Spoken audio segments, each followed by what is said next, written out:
और घर गृहस्थी में माताओं बहनों के लिए कौन सी जगह पवित्र होती है? बताओ बताओ। घर गृहस्थी में माताएं बहनों के लिए सबसे पवित्र जगह, सबसे उत्तम जगह कौन सी होती? तेज बोलो। का एक स्वर में का? रसोई घर, जिसे देहाती भाषा में चूल्हो चौका बोलते हैं और इंग्लिश में किचन। हाँ, माताएं बहनों के लिए सबसे पवित्र जगह अगर कोई होती है तो वो रसोई घर होता है, रसोई गृह होता है। लेकिन आज दशा मैंने देखी है, जैसे कौ माता को मन चलो के आज कचौड़ी बनाई है शाम को, तो उन्हें आलू उबाले, मिर्ची मसाला सारी सामग्री बना के तैयार कर ली और भरता बना लिया। अब सोचने लगी न तो जे दिखाई दे रहे ना लला दिखाई दे रहे, न लला के पापा वो का करें, नमक ज्यादा ना हो जाए, मिर्ची कम ना रह जाए, करें तो करें का। उन्हें कहीं को देखा जा चूल्हे में आराम से वही बने बनाए जो आलू रखे थे ना भरता, खोटे मुँह में डाले तो माइक सब नमक तो ठीक है, कहीं मिर्ची ज्यादा होगी। हाँ हैं, लेकिन जूठन तो पहले ही कर डाली। उसके बाद कछु ऐसी लोभने माताएं होती हैं, जैसे खीर बनाई उनने, और उनने जब सोची कि ऐसा ज्यादा ना हो जाए, चीनी न भी ज्यादा हल्ला करें, क्योंकि ज्यादा मीठा खाते नहीं, क्योंकि शुगर के मरीज हैं। अगर सीटी रह गई तो मेरे छोटे वालों मोड़ा वो बहुत मीठी चीज खाते हैं तो वो चिल्लाए हो, तो क्या करें? उनने सोची को देखा थी ना, चमचा गरम गरम खीर में अंदर पतीली में टारो और गरम ही गरम मुंह में डाल ली, तुम एक सम खाते मीठी ज्यादा हो जी जीभ जरी हो अंदर है। कछु ऐसी माताएं बहनें होती हैं, जैसे शाम को उन्हें भोजन बनाया और भोजन बनाने के बाद में चूल्हे में 10-15 रोटी खींची। हाँ, खूब खाए पी के चकाचक हुई। अब आलस आयो, सोचने लगी बर्तन अबे धोले के ना धोले, सर्दी को मौसम है, पेट ज्यादा भरियो, बैठो जात नहीं, चलो पड़े रहने दो, सवेरे सवेती जगह जल्दी जागेगी, चारपाई छोड़ेंगी, तैसी बर्तन ही सबसे पहले धुल लेंगे। आराम से 8 ही बजे लेटिए, बर्तन पड़े हैं वहीं रसोई घर में, सब्जी से लिसे पड़े हैं, पतीली कढ़ाई, और आराम से सोइए तो खाए पी के, और तब तक गांव की कुतिया घूमत वही गई। बेचारी भूखी टूटी सोचत है कछु तो मैं ले जाए कहूँ ना कहूँ, घूमत वही जाते जाते जैसी रसोई घर में गुली सो भैया वहां तो काफी माल पड़ो, कढ़ाई में भी सब्जी लगी, पतीली में भी, तो कुतिया ने सोची हाँ कर ले खेल, काम चालू कर दो, चाटा रे चाट, चाटा रे चाट, बिल्कुल साफ करके धुल के एकदम तैयार कर दे। क्या नाम था? एकदम साफ कर दई पतीली कढ़ाई। अब वे सवेरे उठी और उठती जाती हैं और सिंगार दानी टटोलती जाती हैं, कैसो ना वो माथे की बिंदिया थोड़ी पे आई हो, क्रीम पाउडर ने कर ले में हैं,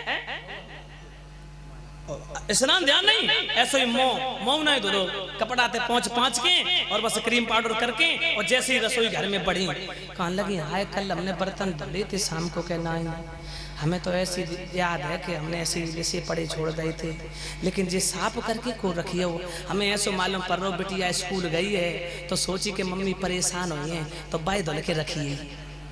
उन्हें बाय उठाई फिर चढ़ाए दी चूल्हे पे, जा नहीं मालूम बिटिया नहीं कुतिया करी साफ, सब रात लगी रही। हाँ, उन्हें बाय कढ़ाई फिर चढ़ाए दी, आराम से सब्जी बनाई ली, सब घर ने खाई। अब बताओ आलस।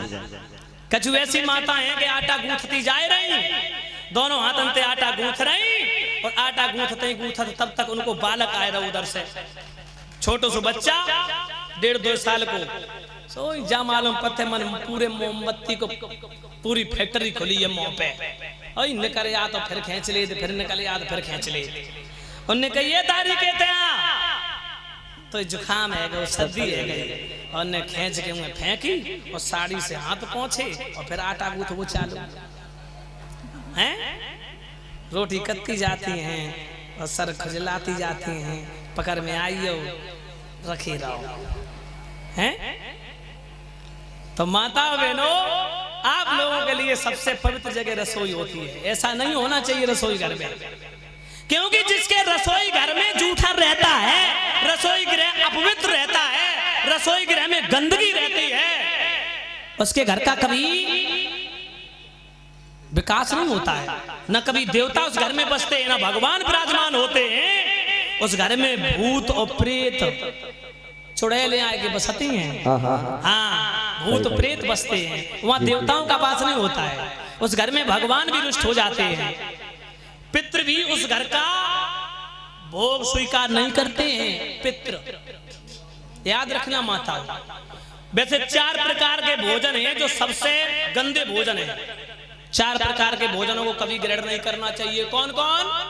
पहला भोजन, ठोकर लगी हुई, पैर की ठोकर थाली में लग जाए, उस भोजन को नहीं ग्रहण करना चाहिए, वो दर्दता प्रदान करता है। दूसरा, केस पड़ा हुआ थाली में, भोजन की थाली में केस बाल, वो गंदगी के समान, मदरा के समान है, याद रखना, कीचड़ के समान है।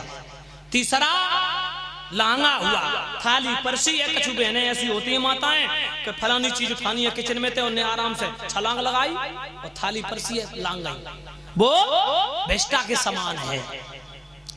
और जिस थाली में पति पत्नी एक साथ मिलकर भोजन करते हैं वो भी भेष्टा के समान है और मदरा के समान है। याद रखना, जिस भोजन में, जिस थाली में माताएं बहनें पति के साथ भोजन करती, पति पत्नी दोनों एकजुट होकर के एक थाली में, कभी नहीं करना चाहिए। अब कछु माताएं सोचती हुई बहनें कि शास्त्री जी हम लोगों में इतना प्रेम है, अब तुम प्रेम को अलग करो चाहते हो ना, ऐसी बात नहीं। अरे प्रेम, अगर यहाँ भी इतना भी लिखा है हमारे शास्त्रों में, अगर माँ या बहन पत्नी अपने पति को भोजन कराने के बाद उसी थाली में भोजन परस के भोजन ग्रहण कर ले तो वो केदारनाथ बद्रीनाथ से भी प्रसाद के समान होता है, उससे भी ज्यादा उसका महत्व होता है। केदारनाथ बद्रीनाथ के प्रसाद के समान जो पत्नी अपने पति के जूठे पात्र में भोजन ग्रहण कर ले। कब? एक शर्त पर, पति रोगी ना हो तो। अगर पति को कोरोना है, वो क्वारंटीन में कर दिया तुमने, आपत्ति ले ले, खाम में कोरोना पॉजिटिव आप हो या स्लो पी लिया है, डायबिटीज है, शुगर है, नहीं, निरोग अगर है पति, रोगी नहीं है तो। अगर माँ बहन अपने पति की जूठी थाली में भोजन परोस के खाती है तो वो चारों धामों के प्रसाद से भी ज्यादा उसका महत्व होता है। याद रखना। तो रसोई गृह पर विशेष ध्यान रखना चाहिए, क्योंकि रसोई गृह अगर तुम्हारा अपवित्र है, रसोई गृह को सुबह साफ सफाई से रखो, स्नान ध्यान करने के बाद ही भोजन बनाना चाहिए। यहाँ तक कि मैया जसोदा ने भगवान को भी नहीं बख्शा, पीट दिया। आप अंदाज लगाओ, भगवान को भी नहीं छोड़ा, कहा दारी के तेने रसोई गृह में जूठन कर दी, अपवित्र कर दिया रसोई घर। भगवान रोते हुए, चिल्लाते हुए, सिसकते हुए बाबा नंद के यहाँ पहुंचे, जहाँ बाबा नंद बैठे थे। और एक बात और बताऊं, रसोई गृह में एक विशेष सबसे बड़ा आप लोगों के लिए जो खतरा है, खतरा कुछ हमने देखे हैं रसोई गृह में जाकर के माताएं बहनें नींबू और मिर्ची को साथ में रखती हैं रसोई गृह में। आप लोगों के लिए बहुत अच्छी बात है, इंपोर्टेंट बात नंबर 1, जो माताएं बहनें रसोई घर में नींबू और मिर्ची एक साथ में रखती हैं, दरिद्रता प्रदान करती है, दरिद्रता आती है उस घर में। क्योंकि आप लोगों ने देखा हो, हम आप घर के बाहर नींबू मिर्ची क्यों टांगते हैं? क्योंकि भगवान विष्णु का वरदान है दरिद्रता और लक्ष्मी को। ये वरदान है कि तुम प्रतिरोज भूतल पर, प्रतिरोज पृथ्वी लोक पर जाकर के घर घर में छाना भी नहीं करोगी, घर घर की इनक्वायरी करोगी तो दरिद्रता आती है। दरिद्रता को क्या पसंद है? खट्टा और तीखा। क्या पसंद है? तेज बोलो, क्या पसंद है? खट्टा और तीखा। और लक्ष्मी को मीठा। हाँ, तो नींबू मिर्ची जो अंदर रसोई गृह में एक साथ रखती माताएं बहनें, उनके लिए भी ये शुभ संकेत है कि आप आज से इन्हें अलग निकाल दो, अलग अलग रखो, एक साथ नहीं, दूर रखो। नींबू मिर्ची को तुमने एक साथ रख दिया तो दरिद्रता तुम्हारे घर में घुस जाएगी, लक्ष्मी निकल जाएगी। रसोई गृह की इंपोर्टेंट कुछ बातें ध्यान रखनी चाहिए, क्योंकि आप लोगों के लिए ये काम में आएंगी, आप लोगों के योग्य ये बातें हैं। खट्टा तीखा पसंद है दरिद्रता को, जो दरिद्रता आकर के नींबू मिर्ची बाहर जो लटकाते ना माँ, खा करके लौट जाती है, क्योंकि मेरे को मालूम है तेरे को दर्द था, खट्टा तीखा पसंद है और लक्ष्मी को मीठा पसंद है। हाँ, तो नींबू मिर्ची कभी अंदर रसोई गृह में एक साथ मत रखो, मगर एक साथ नहीं। सब्जी मंडी में जाओ, सब्जी लेने जाओ तो दुकानदार लोग एक डाल देते, भाई नींबू, भाई मिर्ची। मिर्ची की पॉलीथीन अलग होनी चाहिए, नींबू की पॉलीथीन अलग अलग रखो भक्तों। और दूध और दही को एक साथ नहीं रखना चाहिए, एक झोले में। हाँ, ये भी दरिद्रता का प्रतीक है, इससे भी दरिद्रता आती है। तो माता बहनों, भाई बंधुओं, यहाँ तो खैर माताएं बहनें बड़ी अच्छी हैं, सैंपई के आसपास का क्षेत्र है, वैसे भी योग्यता शिक्षा बड़ी अच्छी है सबके अंदर, होना भी चाहिए, क्योंकि हमारे लोग बड़ी तारीफ करते हैं, क्योंकि यहीं पर रहते, बोले कोई कमी नहीं, शास्त्री जी बड़े अच्छे लोग हैं, सब अच्छे हैं, बहुत अच्छे हैं, अच्छा भाव है। और माता बहनों के अंदर तो बहुत अच्छा भाव। वैसे मैंने भी देखा, कोई शोरगुल नहीं, कथा भी सुनती तो बड़े शांति वातावरण में।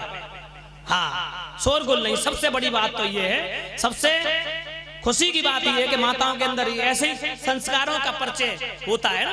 अगर चहल पहल होती, समझ में आ जाती कि कैसी शिक्षा होगी, कैसे संस्कार होंगे इनके, लेकिन बहुत अच्छी माताएं बहनें हैं।